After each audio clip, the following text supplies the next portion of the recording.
Voilà, l'enregistrement est lancé, comme je disais tout à l'heure. Pour pas mal d'entre nous, ce sont des retrouvailles et j'espère que maintenant, elles seront hebdomadaires et persévérantes, pleines de constance et de consistance. Et j'ai pensé vous entretenir des 12 livres des prophètes, ce qu'on appelle Tréhassar en hébreu, c'est de l'araméen en vérité, les 12 prophètes en question. Le premier, on les appelle petits prophètes, mais sur la feuille que vous avez reçue, on a expliqué un peu que ça voulait tout dire et ne rien dire, et donc ils ne sont pas des moins importants.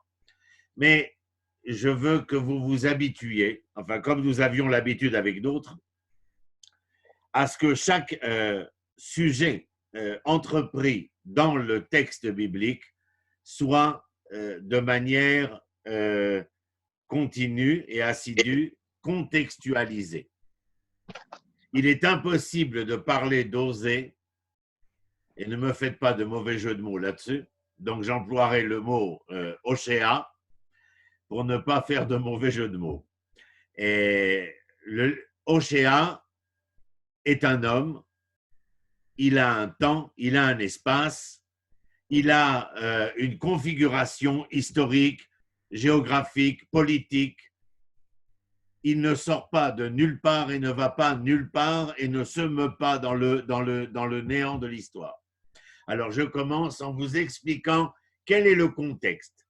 Rappelez-vous ce que Nietzsche disait, le contexte est nécessaire à tout texte parce que cela nous permet d'avoir une perspective. Osée va commencer, Oshéa, j'ai dit que je parlais d'Oshéa, enfin on va essayer, on verra bien, vous comprendrez, Osée, Oshéa, c'est le même. Oshéa commence son état de prophète sous le règne de Jérovam, le deuxième du nom. Le premier du nom est Jérovam ben Nabat, celui qui va être mis à la tête des 10 tribus après le schisme qui aura lieu en Israël lorsque le fils de Salomon, Rechavam, n'acceptera pas les revendications socio-économiques et devant la manifestation populaire aura une réaction inconcevable pour un souverain à même de devoir administrer ses citoyens et leur apporter à travers le bien d'avoir le bien-être. Ce ne sera pas le cas pour des raisons que nous verrons peut-être quand nous étudierons autre chose que les 12 prophètes. Mais il est clair que le comportement de Salomon, l'attitude de son fils vont provoquer ce schisme entre le royaume de Judée qui sera administré par la dynastie de David, mais conjointement avec la présence de la tribu de Benjamin, et les 10 autres tribus mettront à leur tête un homme qui s'appelle Jéroboam ben Nabat. Un des futurs rois de ce royaume d'Israël s'appellera Jéroboam II. C'est un monarque vaillant, dit-on, il appartenait à la dynastie de Jéhu. Moi, je me rappelle dans mon enfance à la télé les compagnons de Jéhu, mais peut-être ça n'a rien à voir. En tout cas, la dynastie de Jéhu avait renversé celle de Achav et Jéhu avait reçu du prophète Élisha. On l'appelle Élisée.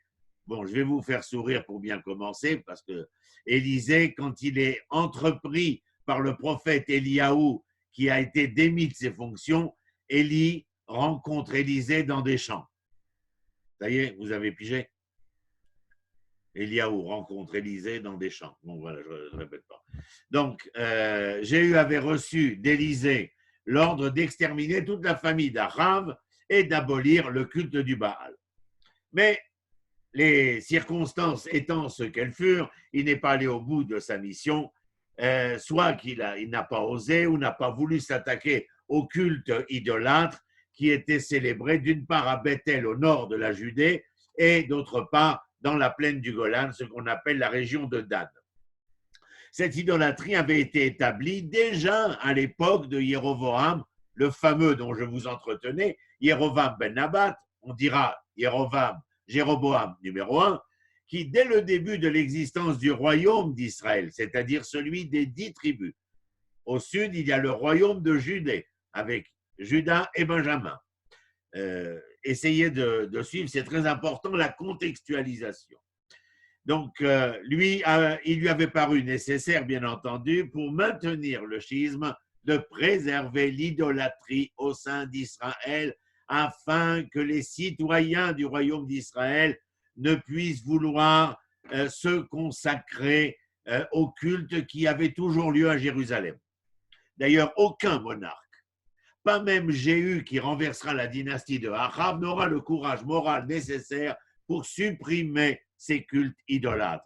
Chacun craignait qu'une fois ces idoles disparues, l'ensemble des monarques, le peuple ne retourne à Jérusalem, comme je le disais précédemment, et ne s'attache à l'un des descendants de la dynastie de David. Il y avait, comment dire, certainement de la haine, mais une antinomie profonde entre la direction du royaume d'Israël et la direction du royaume de Judée.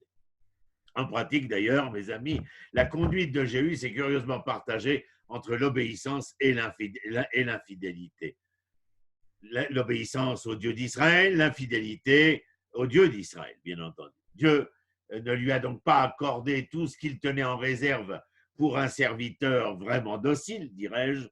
Jéhu a toutefois reçu la promesse, c'est dans le livre des rois, pour ceux que ça intéresse, le deuxième livre des rois au chapitre 10, il avait la promesse que 4 de ses descendants régneraient après lui à Shomron. Shomron, c'est la ville de Samarie qui est la capitale du royaume d'Israël.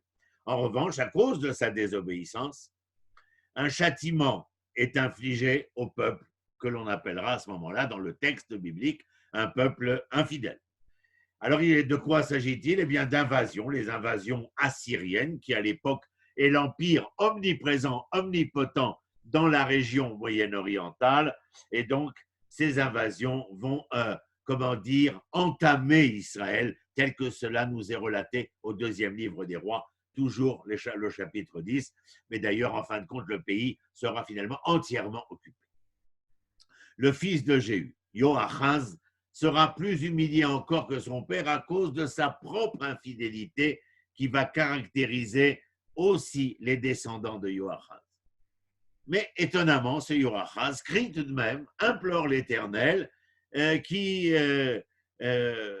dans la compassion divine, va promettre de leur susciter un sauveur à cause de son alliance avec Abraham, Isaac et Jacob. Et en effet, sous Joas en français, un des fils de Joachaz, le royaume d'Israël va peu à peu reprendre du poil de la bête, si je peux m'exprimer ainsi. Les Assyriens vont être foulés au-delà du Jourdain.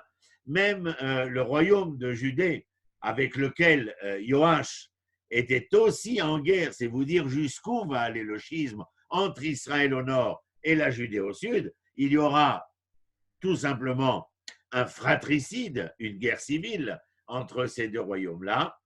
Eh bien, après Joach, Jéroboam II, dont nous parlions, qui est le début de la prophétie de Hoshea, de Osée, monte sur le trône et le petit État de Shomron, de Samarie, le royaume d'Israël, va connaître peu à peu un rayonnement tel qu'il ne le connaîtra plus jamais d'ailleurs par la suite. Les Assyriens perdent non seulement tout ce qu'ils avaient conquis à l'est du Jourdain, dans le pays de Gilad, mais ils sont à leur tour envahis. La frontière du royaume de Samarie, le royaume d'Israël, s'étend, après les guerres qui sont entamées ici, elle s'étend jusqu'à Damas, que nous connaissons tous, en Syrie, de la vallée de Hamat au nord donc, et jusqu'à la mer Morte au sud. Mais, et bien sûr qu'il y a un mais, cette grande postérité-là, matérielle, va s'accompagner à l'intérieur du pays d'un luxe effréné et d'excès de toutes sortes. Le culte du Baal, cette idolâtrie, est réintroduite subrepticement. Ainsi, sous des dehors brillants, eh bien, la corruption va gagner toujours plus de terrain au sein de la société. Et je ne fais pas d'aléa parce que je veux arriver à oser, mais vous comprenez très bien le sens au moment où la société devient cette société du bien d'avoir et ce que peut avoir à faire l'avoir face à l'être. Ceux qui sont là comme les prophètes ou comme devraient l'être les Kohanim, les revendicateurs de la notion de l'omniprésence de l'être vont se laisser déborder inévitablement par l'opulence, par l'outrecuidance de l'avoir et donc précipiter Israël dans des conditions socio-économiques, morales, qui vont être très difficiles à gérer. Et c'est là que Osée va intervenir, bien entendu. Alors, il y a nombre de monarques qui, d'ailleurs, sous la prophétie de Osée, de Hoshea, un va être assassiné, l'autre va régner un mois, il va être de nouveau, celui-ci va être assassiné, l'assassin assassiné, et puis il y aura un nouveau monarque. Bref. D'ailleurs, un des monarques, des derniers monarques que connaîtra Osée, porte le même nom que lui. Il s'appelle aussi le roi Hoshea, le roi Osée. Et que vous dire d'autre? Je crois que c'est, à mon avis, suffisant. Rajoutons que deux partis s'étaient formés dans le royaume d'Israël. L'un était partisan à la collaboration avec les puissances environnantes, certains avec la Syrie au nord, d'autres avec l'Égypte au sud-ouest, pardon. Et ceux qui vont soutenir l'Égypte vont être ceux qui vont amener peu à peu la ruine de Samarie, c'est-à-dire du royaume d'Israël. Après avoir conclu une alliance avec l'Égypte, le roi, ce fameux roi Osée, va se révolter contre la Syrie. Il sera aussitôt écrasé par leur terrible armée et en conséquence de quoi le roi qui règne en Syrie s'appelle Sargon et lui, en 722, mettra le siège devant Samarie et ruinera tout devenir au royaume d'Israël. Notre prophète Osée va donc débuter, comme je l'ai dit, sa prophétie sous le règne de Jéroboam II et sa vie s'est prolongée, comme je l'ai dit aussi précédemment, jusqu'au règne du roi Osée du même nom. Combien de temps va-t-il prophétiser? Nous pensons à peu près 60 ans. C'est le temps de la prophétie de Osée. Alors venez, je vous emmène à la rencontre de cet homme tout à fait étonnant. À chaque fois, je vérifie l'heure parce que vous savez que nous avons décidé, des organisateurs, de laisser un temps, 3/4 d'heure d'enseignement, mais 1/4 d'heure, bien entendu, de questions-réponses. Donc, nous ne sommes jamais attelés à devoir finir la chose, car nous travaillons sur la qualité de l'enseignement historiosophique de la Bible et non pas sur une quantité de savoir inutile.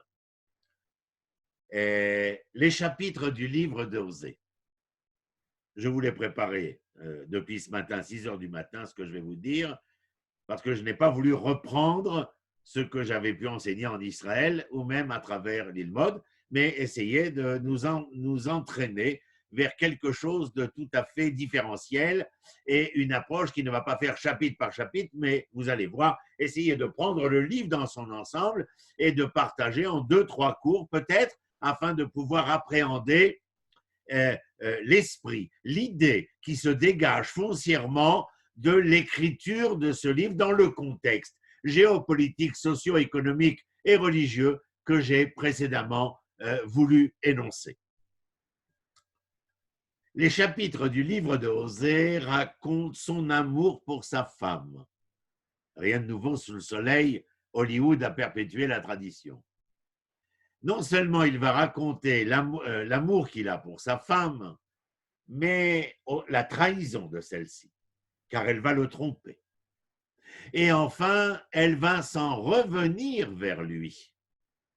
de par son propre destin, mes amis, Hoshea a très vite compris la relation entre Dieu et Israël, raison pour laquelle il va accepter son destin prophétique, mais je suis obligé de vous rajouter toute la puissance de l'amour et de la rage. Vous comprenez, je joue sur deux tableaux. Toute la puissance de l'amour et de la rage qu'il a vis-à-vis de sa femme. Il y a comme un parallèle entre physique et métaphysique.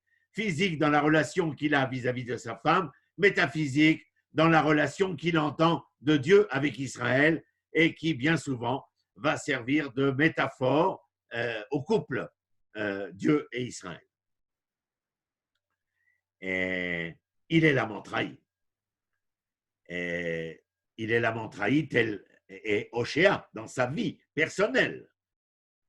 Mais tel est Dieu dans la prophétie de Hoshea, de Osée. C'est ce parallèle-là qui nous intéresse, bien entendu. Ainsi, sa personnalité se reflète-t-elle et se signale à travers sa parole prophétique. Alors, permettez-moi, vous allez devoir travailler. Simplement, j'essaye de me retrouver. Voilà. Donc, vous allez devoir travailler. Voilà. Donc, vous avez à chaque fois le chiffre, le livre d'Osée. Je vous ai préparé des sources, c'est-à-dire un référentiel que vous allez devoir suivre avec moi. Première source. Lorsque l'Éternel commença à s'adresser à Osée, il lui dit « Va, unis-toi à une femme prostituée et qu'elle te donne des enfants de prostituées, car ce pays se prostitue vraiment en délaissant l'Éternel. » Bien sûr que vous avez remarqué comme moi que le parallèle précédemment énoncé par mes soins est probant ici dans le verset du chapitre 1, verset 2. C'est-à-dire qu'il y a unis-toi à une femme prostituée, mais il va tomber amoureux de cette femme, très amoureux de cette femme. Il aura des enfants dont les noms qui seront donnés à ces enfants seront révélateurs non seulement de la situation proprement personnelle, intime du prophète, mais aussi un sous-entendu à la relation entre Dieu et Israël. Bien sûr, vous pourriez me dire, Hoshea aurait pu mettre un terme à son destin personnel, divorcer, congédier la dame en question. Il aurait pu mettre donc un terme à son destin personnel et, comment dirais-je, surmonter la situation et devenir le prophète de l'Éternel sans qu'il y ait à vouloir faire intervenir ici la conscience intime de l'individu.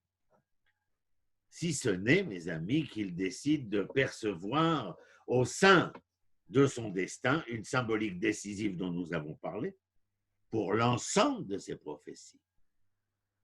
Il ne va surmonter son tourment qu'après avoir réussi à lui donner un sens.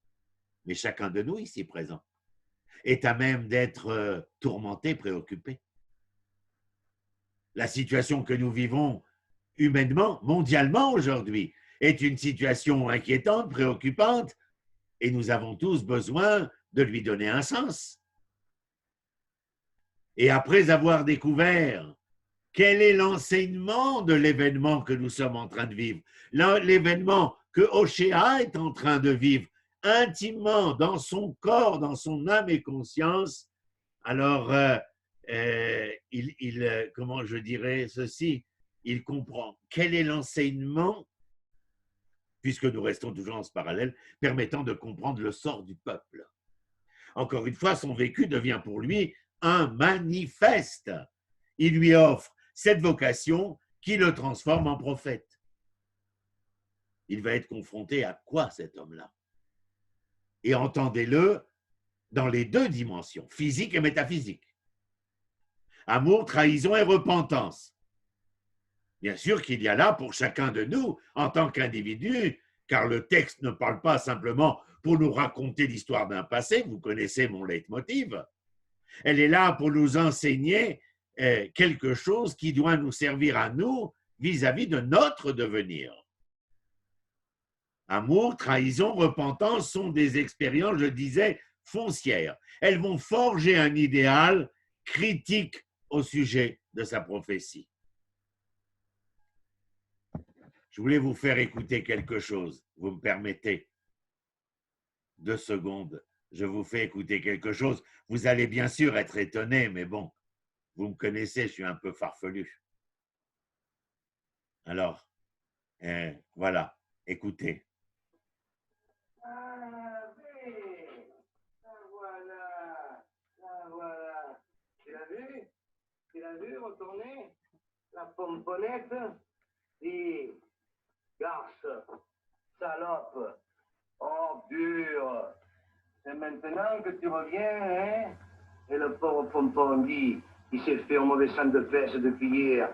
Il tournait, il virait, il te cherchait dans tous les coins. Il était malheureux comme les pierres. Et pendant ce temps-là, elle avait suivi son chat de pierre, un inconnu, un bon à rien, un passant du clair de lune. Qu'est-ce qu'il a de plus que lui?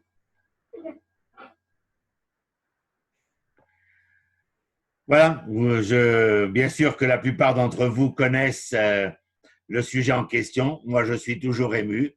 Et je ne peux faire des fois ma culture et j'aime, comment dire, reprendre comme ce Pagnol ou Rémus ou quelque chose qui nous tire les larmes. Mais vous avez compris le parallèle que je faisais ici. Pomponnette, c'est exactement, on l'imagine au Chéa.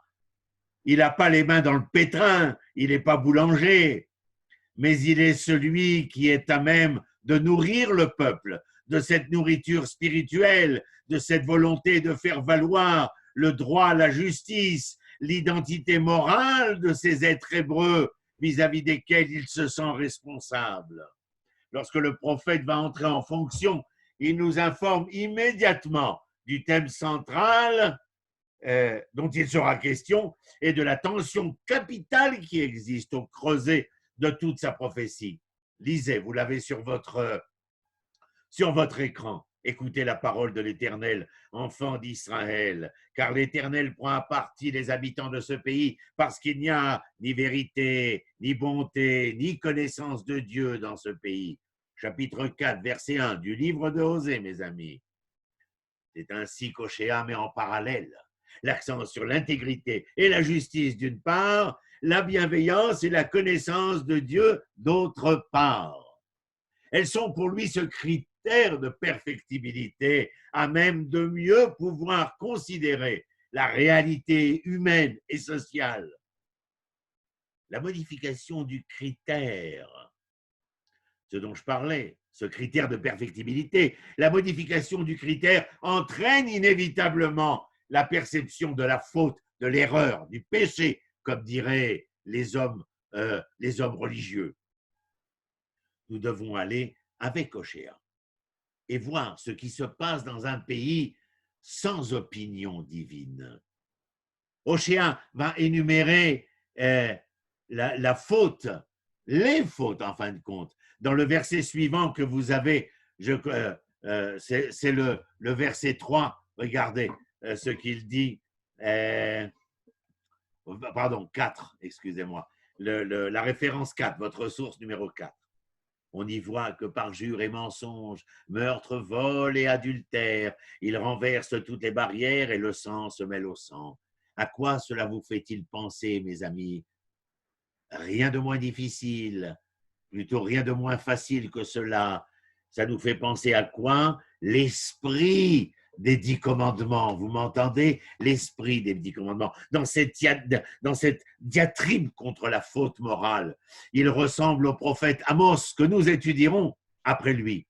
Mais chez Ochéa, cela indique une dégradation sociale plus profonde encore. À l'époque d'Amos, la société semble solide. Sauf qu'elle est fondée sur quoi? Sur l'exploitation des pauvres. Tandis qu'Ochéa voit une société complètement corrompue, dont la vie entière est pleine de désarroi. Un roi monte sur le trône, je vous l'ai dit tout à l'heure, et un roi en descend, il y a un véritable embarras politique, un pacte d'alliance quelquefois, des violeurs d'alliance d'autres fois. Les prêtres et les dirigeants du peuple sont comme au sein d'un syndicat criminel, et tous les bouleversements qui auront lieu viennent recouvrir le vide désolé, comme si l'on voulait cacher quelque chose.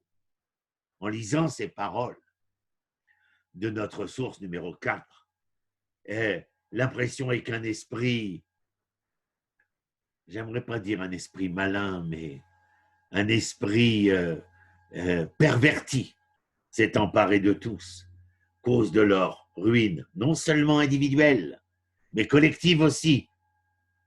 Une ruine qui sera consommée jusqu'à ce que, vous l'avez en référence 5, je vous le fais monter, la source 5, la débauche, le vin et le mou leur enlèvent toute intelligence. Mon peuple demande des oracles à son morceau de bois et son bâton doit le renseigner. C'est que l'esprit de débauche l'a égaré et il se prostitue en trahissant son Dieu. La prostitution, l'intoxication en particulier. La prostitution est un signe certain de la dégénérescence totale de la société et de l'homme hébreu à cette époque, ou de l'homme israélien, puisqu'il appartient au royaume d'Israël. Il voit, Oshéa, je parle, non seulement un désordre social plus profond que, comme je l'ai dit précédemment, Amos le verra, mais aussi une dégénérescence plus personnelle, plus personnalisée. Il attaque non seulement le mal que l'homme fait à l'homme, mais aussi, surtout, le mal, ne vous étonnez pas, que l'homme se fait subir lui-même par sa dévotion. Il est dévoué à la prostitution et à la luxure charnelle. Mais Oshéa va aussi nous donner une appréciation, une manière d'appréhender le concept ici de prostitution d'une manière plus large, je dirais même plus élaborée. Il va mettre l'action sur la faute dont il n'était pas du tout accablé lui.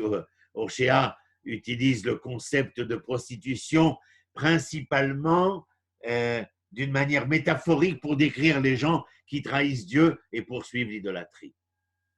Nous l'avions vu avec certains d'entre vous. Avodah Zara, l'idolâtrie, n'est pas la bonne traduction, l'idolâtrie. Avodah Zara, c'est Avodah, travail, Zara, étranger. Travailler, c'est-à-dire être au service de quelque chose qui m'est étranger. Être l'étranger de soi. L'étranger de soi. C'est absolument inimaginable. Être l'étranger de soi, être l'étranger à soi. La Oshéa vient et dit, oh, vous me parlez de prostitution, je connais de près Pomponette, elle est partie avec l'autre, qu'est-ce qu'il avait de plus que moi? Mais ce n'est pas là le point cardinal. Là n'est point le nœud gordien de l'histoire, comment dire, l'élément foncier ici.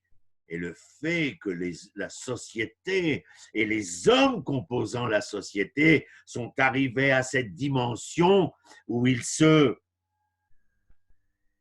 dépareillent de cette introspection, de cette recherche de soi, de ce temps de la solitude, de l'isolement, du confinement, où nous pouvons aller à la rencontre de nous-mêmes. Alors non, nous n'avons plus le droit de ce regard au dehors de nous-mêmes, cette, comment dire, cette pulsion, ce désir exacerbé d'aller à la rencontre du dehors, alors qu'il y a un appel foncier de l'introspection à l'intérieur de soi, à la rencontre de soi. Vous vous rappelez, je vous avais dit, quand j'interroge mes étudiants, je leur demande avec les portables, ils ont un calendrier, est-ce que quelqu'un a écrit une semaine peut-être, un jour peut-être, un mois peut-être, une heure peut-être, qu'il avait rendez-vous avec lui-même? Cette question, je vous la pose, je la pose à tout le monde. La réponse, je la connais d'avance. Personne n'a besoin de se fatiguer à me donner la réponse. Car personne n'a écrit sur son calendrier « J'ai rendez-vous avec moi lundi à 14 heures. Et dans cette prostitution spirituelle, en s'échappant de soi, de son vrai soi, il considère le comportement du peuple, le prophète bien entendu, le comportement du peuple tout entier comme la principale faute, l'erreur fondamentale, tandis que l'injustice sociale dont il récrit après cette injustice sociale et la corruption morale.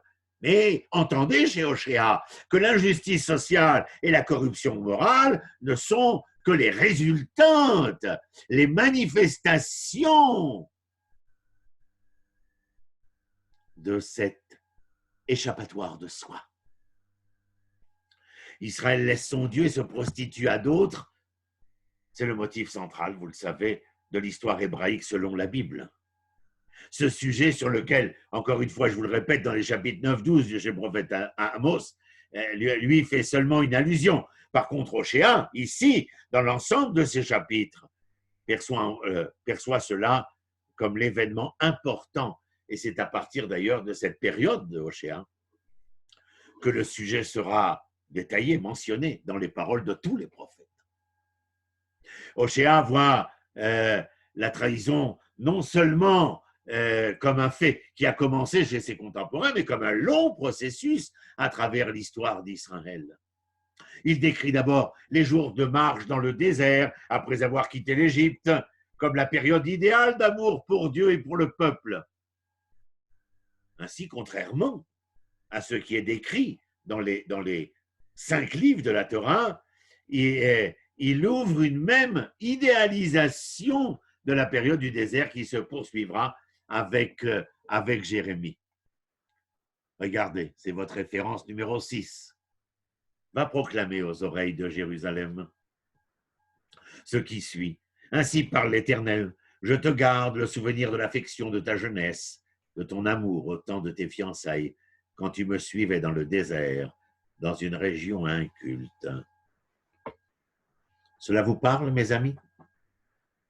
À quel moment nous étions capables de nous rencontrer? Vous avez entendu? Vous voulez que je répète? Je répète.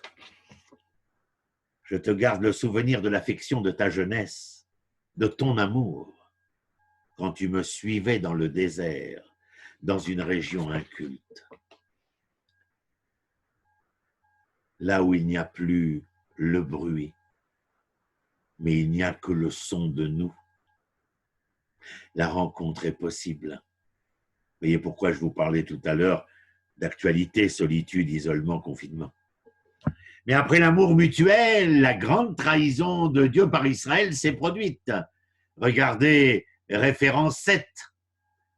J'avais trouvé Israël délicieux, comme du raisin dans le désert, comme les premiers fruits mûrs sur le figuier. J'avais considéré vos ancêtres, eux, cependant, sont venus à Baal-Péor, le dieu à l'idolâtrie. Ils se sont consacrés à cette honte et rendus abominables comme l'objet de leur amour. Chapitre 9, verset 10. Vous avez compris que je jongle avec Hoshea, bien entendu, en vous ayant préparé cette leçon. Mais plus encore, votre référence 8. Quand Israël était jeune, je l'avais pris en affection du fond de l'Égypte. J'ai appelé mon fils. D'autres les ont appelés aussitôt, ils sont allés à eux, sacrifiant au Baal, offrant l'encens aux idoles. Le contenu ici de la trahison est dans leur soumission aux autres dieux et en particulier au statut de l'amour et de la fécondité dans le pays de Canaan. J'ai parlé de soumission comme je parlerai de servitude. Et vous vous rappellerez bien sûr ce merveilleux texte d'Étienne de la Boétie, la servitude volontaire. Il n'y a pas plus esclave dans notre monde, plus soumis dans notre monde. Et peu importe l'époque, si ce n'est que les hommes ont la volonté de se soumettre. La servitude volontaire, écrit à 17 ans par M. Étienne de la Boétie. Extraordinaire.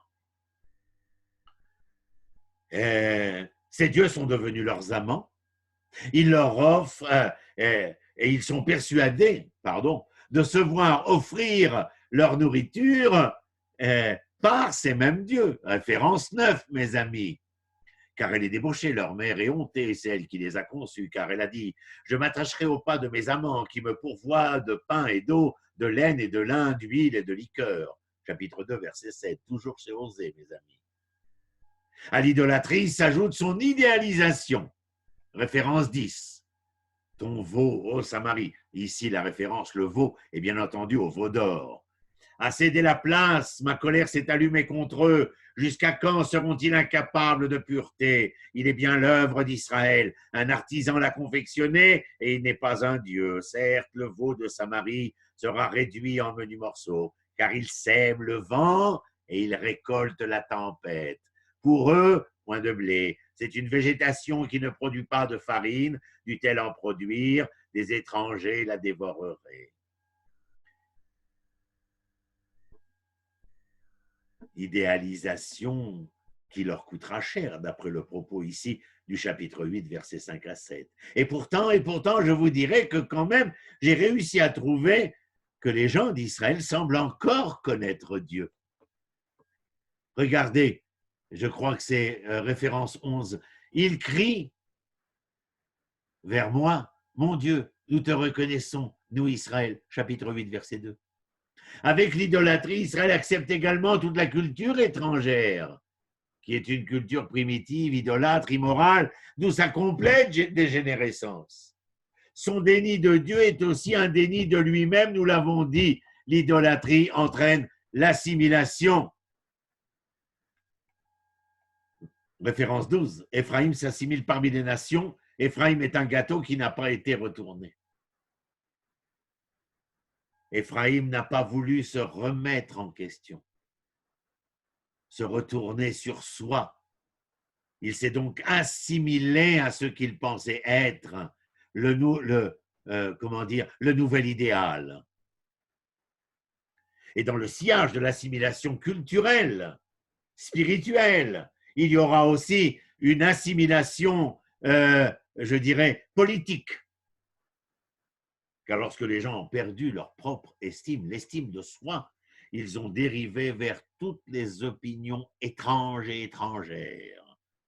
Regardez la référence 13. Éphraïm est devenu comme un pigeon étourdi, sans intelligence, il en appelle à l'Égypte, il se rend en Assyrie. Juste, je fais une parenthèse, vous comprenez la nécessité de la contextualisation, car quand j'ai lu ce verset, eh bien, vous l'avez compris directement parce que vous avez eu en entrée de matière de cours la contextualisation. Référence 14. La trompette à la bouche, qu'on s'élance comme un aigle contre la maison de l'Éternel, parce qu'ils ont transgressé mon alliance et trahi ma doctrine. Mais voilà pourquoi Éphraïm se repaît de vent et court après les rafales de l'Est. Sans cesse, il entasse la fraude et la violence. Ils font alliance avec Achour et des cadeaux d'huile sont portés en Égypte. Mes amis, nous ne comprendrons l'idéal de connaître Dieu à moins de commencer par appréhender la faute comme un prototype auquel Oshéa lui-même entend signifier quoi? Le forfait de l'idolâtrie et ses dangers inhérents. Et vous entendez dans l'idolâtrie ce que j'ai explicité précédemment, c'est-à-dire la fuite de soi. Et nous devons le faire, appréhender le prototype de la faute, nous devons le faire non seulement pour comprendre Oshéa, mais aussi pour comprendre la signification éducative de tous les nombreux chapitres des Écritures des prophètes qui vont traiter de cette faute récurrente, mes amis. Le reproche des prophètes pour la faute morale et sociale est toujours en vigueur. Tandis que le reproche concernant le péché d'idolâtrie semble pour beaucoup être un souvenir, celui d'un passé peu glorieux. Certains essaient même de montrer la validité actuelle d'un tel reproche. Mais comment dites-vous que l'idolâtrie est passée? Que nenni, mon ami! Il y a une validité actuelle à cela, encore aujourd'hui, à l'heure où je vous parle. Faire un tel reproche est probant. Il notifie quoi? La réincarnation moderne du péché païen. Comme quoi? Comme le culte du leader dans un État totalitaire, ou le culte de la technologie, ou le culte de l'avoir, l'économie de marché. Combien d'entre nous sont remis en question depuis ces 2 derniers mois? Regardez la dernière source que je vous ai écrite, que j'ai ramenée, pardon, j'ai transcrit. Leur pays est rempli aussi d'idoles. Ils se prosternent devant l'œuvre de leurs mains, devant les créations de leurs doigts, pardon. Alors bien sûr, cette phrase, une phrase comme celle-ci développe de nombreuses opportunités de sermon, mais aussi d'une possible réalisation de tout potentiel vers sa pleine expression. Si vous êtes capable de faire autant, de réussir autant dans le déviationnisme qui est le vôtre, ces mêmes forces existent lorsqu'il s'agit de retrouver la voie médiane, le champ d'honneur de notre histoire. Mais avant d'en faire une application moderne, nous devons d'abord voir le sens obvieux de cette faute dans le monde biblique. La religion dans le monde antique est l'expression centrale de la culture du peuple et l'alliance spirituelle du même peuple. Dieu en tant que concept du peuple est considéré comme la pierre angulaire sur laquelle eh bien, toutes les branches de la culture spirituelle, matérielle, sont construites ensemble. Et elle est la première pierre pour les relier tous ensemble. Il est clair, mes amis, qu'il y a là, dans cette première leçon qui est la nôtre, une interpellation de la part du prophète Hoshée, non seulement à l'histoire du royaume d'Israël, mais combien le relent de l'étude nous ramène à la minute où nous nous rencontrons aujourd'hui. Et surtout, que face à l'événement que nous sommes en train de vivre tous autant que nous sommes, quel sera le post-événementiel? Qu'allons-nous faire de ce que nous avons appris ce soir et de ce que ce soir nous aura appris? La chose est ouverte, dirais-je. Tout est au-devant de nous. J'ai tenu 22h02, nous avons commencé avec un peu de retard. J'ai fait mes 45 minutes. La parole est à vous. Je ne dis pas que j'aurai réponse à toutes vos questions, mais j'essaierai tout du moins. Mais vous pouvez ouvrir votre propre micro pour poser la question sans créer une anarchie sur la toile, mais il vous est possible d'intervenir. La parole est à vous. Vous pouvez aussi dire vos émotions de nos retrouvailles. C'est permis aussi. C'est des super retrouvailles parce qu'on est 23. Ça faisait très très longtemps qu'on n'avait pas été si nombreux. Et il y a Evelyne et Béatrice qui n'ont pas réussi à se connecter malgré moultes essais. Alors, véritablement, nous partîmes 500, mais par un bon renfort, nous verrons 3000 en arrivant au port. Je ne suis pas sûr que ça ne dépasse pas les capacités de Zoom, mais voilà. À vos questions. On se contentera d'une centaine. Allez, laissons les choses. Béatrice, salut. Oui, bonjour. Alors, allez-y, réagissez. Je n'ai pas parlé pour rien. Bon, ça vous a interpellé, ça vous a intéressé, ça vous a emmerdé, quoi? Moi, j'aurais une remarque, Ronnie, pas forcément une question. Ben, remarquez, mon ami, remarquez. J'avais lu un peu, alors j'ai pas lu tout le livre, mais j'avais lu quelques chapitres dans la journée. Et je trouvais qu'il y avait aussi quelques thématiques qui faisaient penser à des versets du Cantique des Cantiques.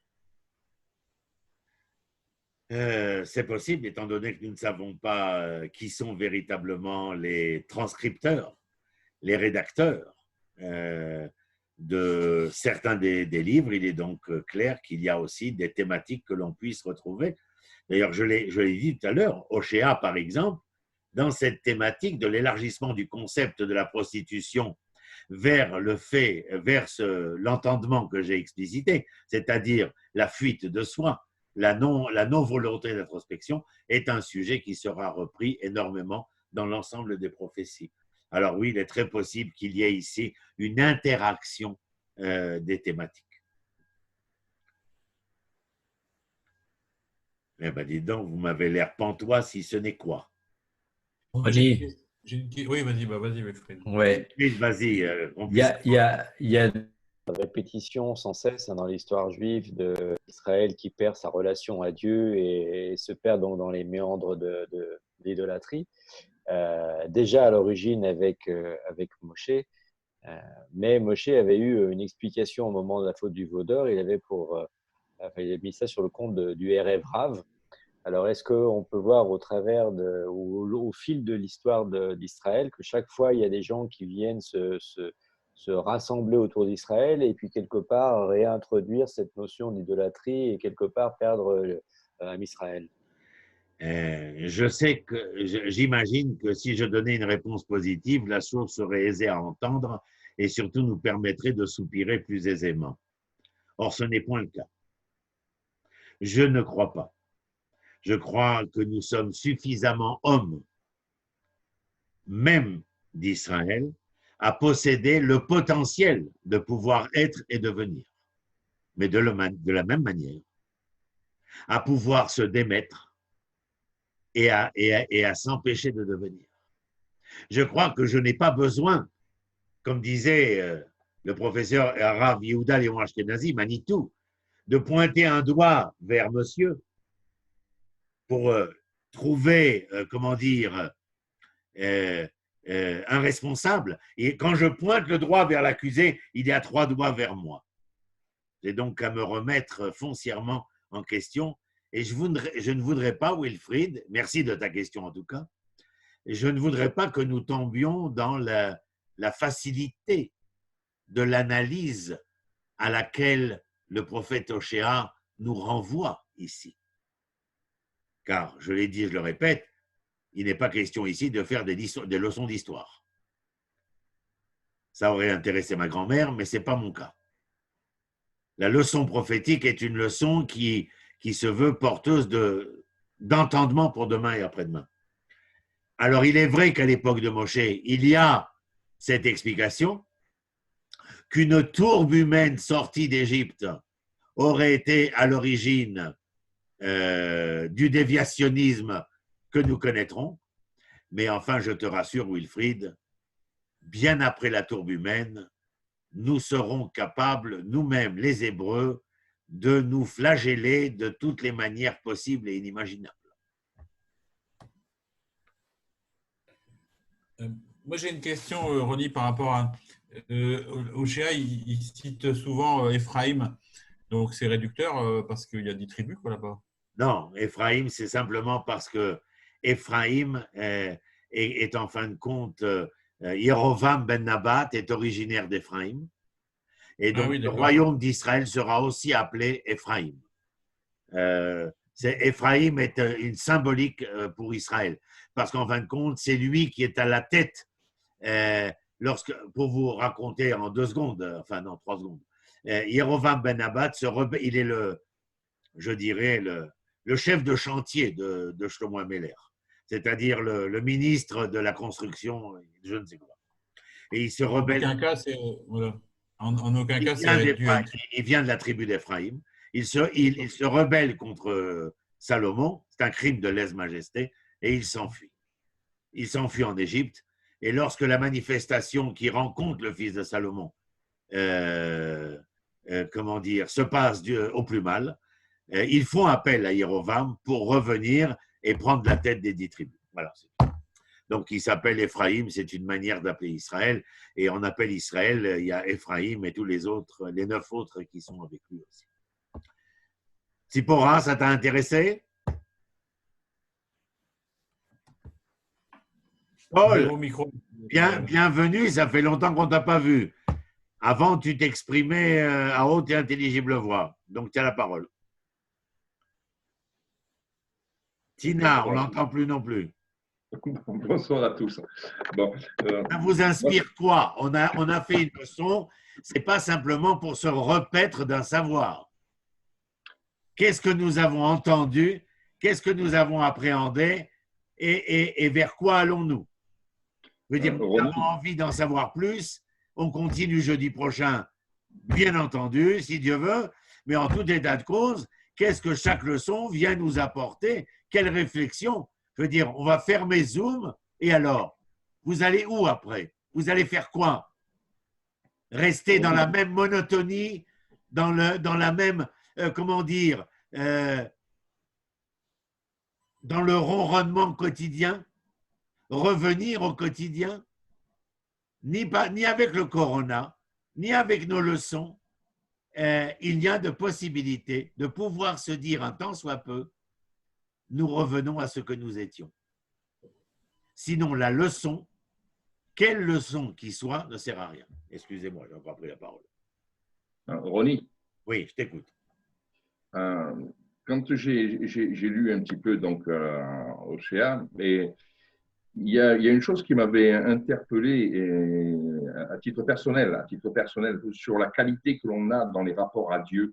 Bon, c'est vrai que ce livre parle d'Israël, de sa manière de se comporter, mais moi, il y a une chose qui m'avait interpellé, c'est cette explication qui disait que les Hébreux avaient pour habitude, quand ils devaient jurer, on va dire, pour n'importe quoi, des choses qui étaient, on va dire même sérieuses, entre guillemets, ils se permettaient de jurer par Dieu.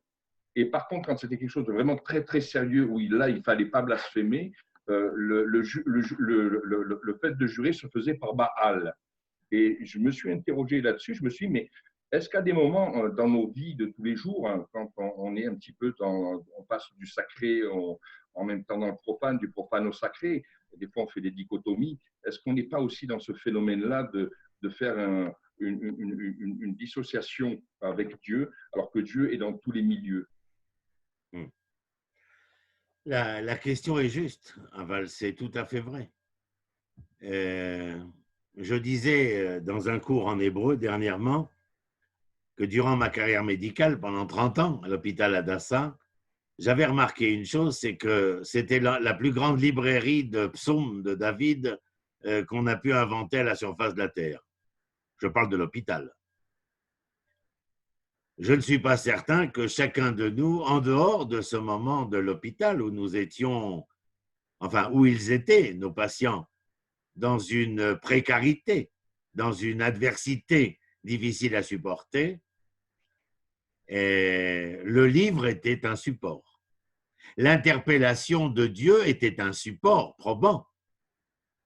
Mais nous le savons, nous tous ici présents, que lorsque la précarité fut passée, ou que l'adversité nous parut, comment dire, révolue, nous n'avons pas toujours interpellé Dieu.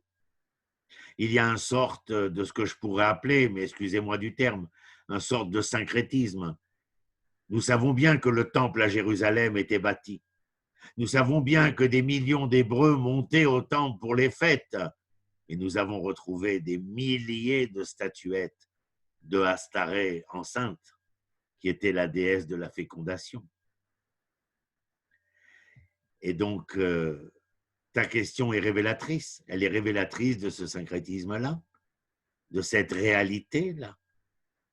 Mais on va, ni toi ni moi, se contredire.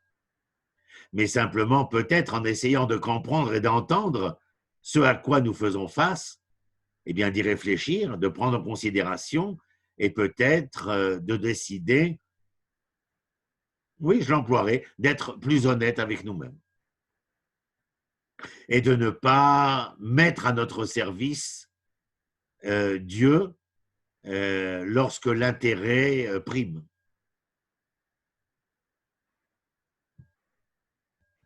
Mais, encore une fois, nous avons retrouvé les statuettes d'Astaré dans les fouilles archéologiques à Jérusalem, pas des dizaines, pas des centaines, mais des milliers.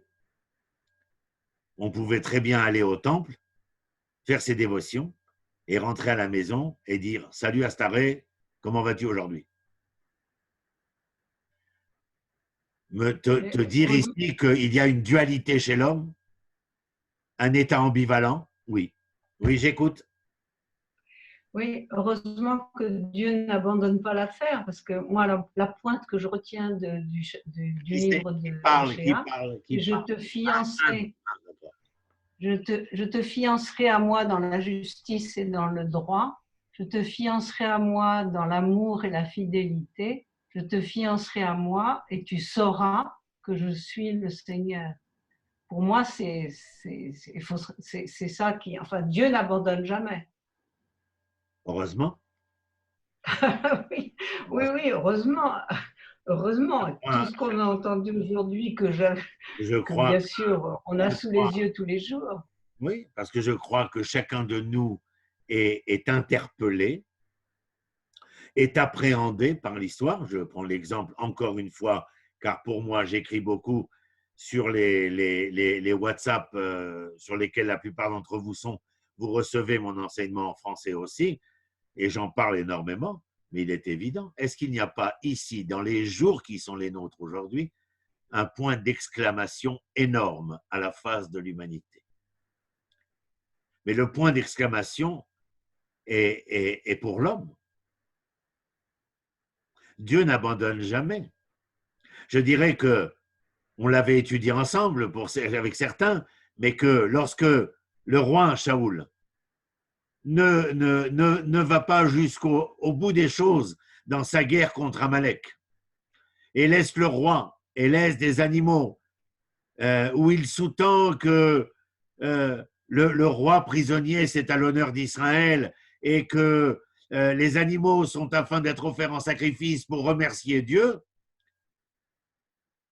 Samuel lui répond, mais mon coco, tu viens de perdre la dignité de roi, tu ne pourras plus régner. Mais je te rassure, coco, l'éternité d'Israël ne se démentira pas.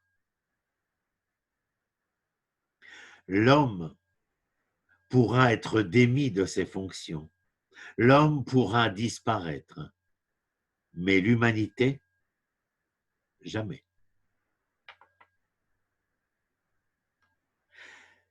À nous de savoir, est-ce que nous montons dans le quart de l'histoire, mais à chaque centimètre. L'histoire nous interpelle en nous disant, il est possible de monter, il est possible de descendre,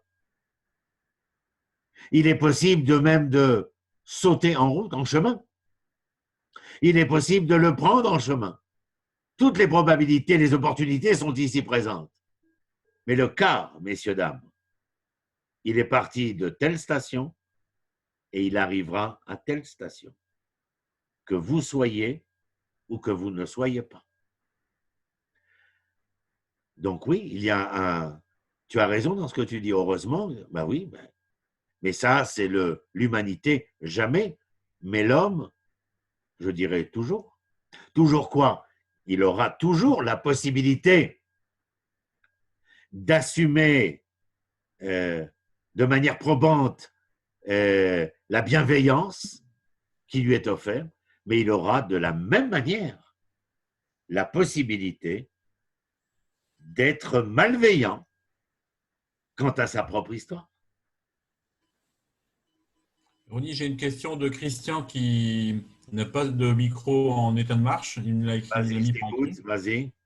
Donc, Ronnie, vous avez rappelé au point 12, donc c'est le 7, chapitre 7, verset 8, que Ephraïm n'a pas voulu se remettre en question au point d'être entièrement assimilé tant culturellement que politiquement. Or, comment comprendre qu'Israël soit la seule au monde, un État dont son peuple parmi les nations qui n'est pas changé et est resté lui-même depuis des siècles? Comment les retrouvailles se sont faites pour ne pas être en contradiction avec cette relation amoureuse très difficile entre Osée et sa femme prostituée, ne soit pas en contradiction avec ce que nous voyons aujourd'hui avec le peuple juif et Hachem? Alors, Israël, dispersé par l'élimination, n'a jamais été assimilé. Et Christian, tu as raison. À travers cette question, elle est juste et probante. Mais il est certain que nous y avons laissé beaucoup de plumes. Personnellement, nous y avons laissé beaucoup de plumes. Et à notre égard, on nous a déplumé énormément. Et ce qui a permis, comme pour la sortie d'Égypte, Christian, lorsque Moïse a sévi pendant des années avec les plaies, avec les miracles, j'imagine que si toi et moi, nous étions directeurs et sous-directeurs de la santé à Paris, je parle de la prison, et que nous ayons fait des plaies envoyé des plaies, accompli des miracles, aux seules fins de dire aux prisonniers de la santé, le 14 du mois, au soir, vous serez libres et les portes seront grandes ouvertes. Et que toi et moi, nous étions témoins de ce qu'un cinquième simplement est accepté de nous suivre. Alors Christian, toute l'histoire s'est faite avec ce noyau. Et toute naissance et toute renaissance de l'histoire d'Israël s'est faite au long cours de l'histoire avec ce noyau. Et c'est peut-être une métaphore, mais en tout cas, c'est à partir de ces noyaux que tout a pu refleurir de nouveau, même dans un désert. Mais parce que ce noyau-là y croyait. Mais si nous étions restés ce que nous aurions dû être, ce n'est pas 8 millions d'Israéliens et 9 millions à l'extérieur de Juifs, mais on parlerait de centaines de millions, ce qui n'est pas le cas. C'est un noyau. On appelle en français le noyau dur. Ils sont venus, ils ne sont pas tous là, et la maman a repris vie. J'espère que vous avez apprécié La femme du boulanger, hein, parce qu'il fallait y penser. Ronnie, j'ai une petite remarque. J'ai lu une fois qu'un historien avait dit que d'après les recensements de l'époque romaine, les Juifs devraient être proportionnellement 500 millions dans le monde par rapport au pourcentage qu'ils avaient dans le pourtour méditerranéen à l'époque. Si tu as raison, alors le monde est recouvert de plumes. Oui, oui. Et juste une remarque, c'est juste ma compréhension personnelle, hein, mais il me semble que là, on parle d'Israël, donc qui n'est a priori pas revenu d'exil ou si peu, et que c'est Juda et Benjamin, le deuxième exil. Bon, j'ai quand même des voisins qui sont représentatifs du début de ce processus inversé, puisque un de mes voisins est noir, il vient d'Éthiopie, et c'est un Hébreu. Et puis, la maison d'en face, j'ai quelqu'un avec les yeux bridés qui viennent de la tribu de Ménaché et qui viennent de ce pays entre l'Inde et la Chine. Et donc, ce sont deux exemplaires magnifiques, dont je suis si fier d'être le proche et l'ami. Et je suis d'autant plus fier de voir que peu à peu, eh bien, il y a à travers ce melting pot, il y a ce mélange aussi qui est en train de se faire et qui donne des couleurs magnifiques à l'État d'Israël.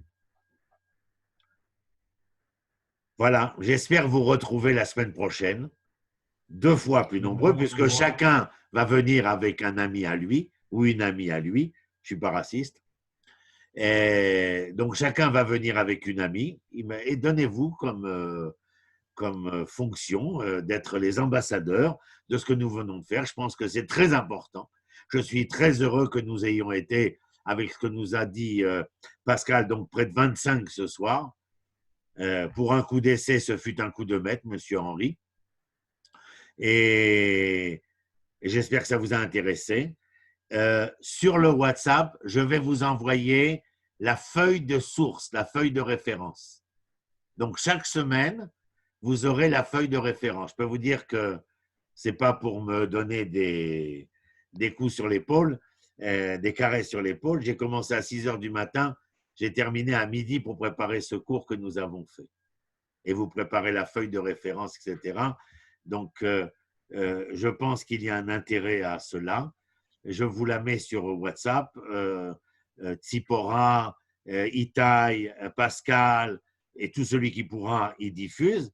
Et le cours va être mis, si Dieu veut, nous allons faire l'essai, mais normalement j'ai l'habitude avec l'université populaire que j'ai ouverte à Jérusalem en hébreu, donc ça devrait fonctionner et vous aurez donc le lien de ce cours qui, je pense, était plein de grâce, d'amour et de bras tendus les uns vers les autres, pas seulement pour la leçon en tant que leçon, mais aussi pour le message que transportait et qu'allait pouvoir transborder cette leçon-là. Merci 1000 fois à tous. Que Dieu vous bénisse. Que l'Éternel vous accompagne dans chacun de vos pas, que vous soyez toujours en bonne santé, et que la maladie ne touche personne, ni chez vous-même, ni près de vos proches, et que nous sortions de cet événement grandi, plus sage que jamais, pas plus riche, mais plus sage que jamais, et que nous donnions au monde la possibilité de voir une autre couleur que celle qui était la nôtre précédemment. Toda Rabba. Depuis la ville de Hebron, Israël. Merci.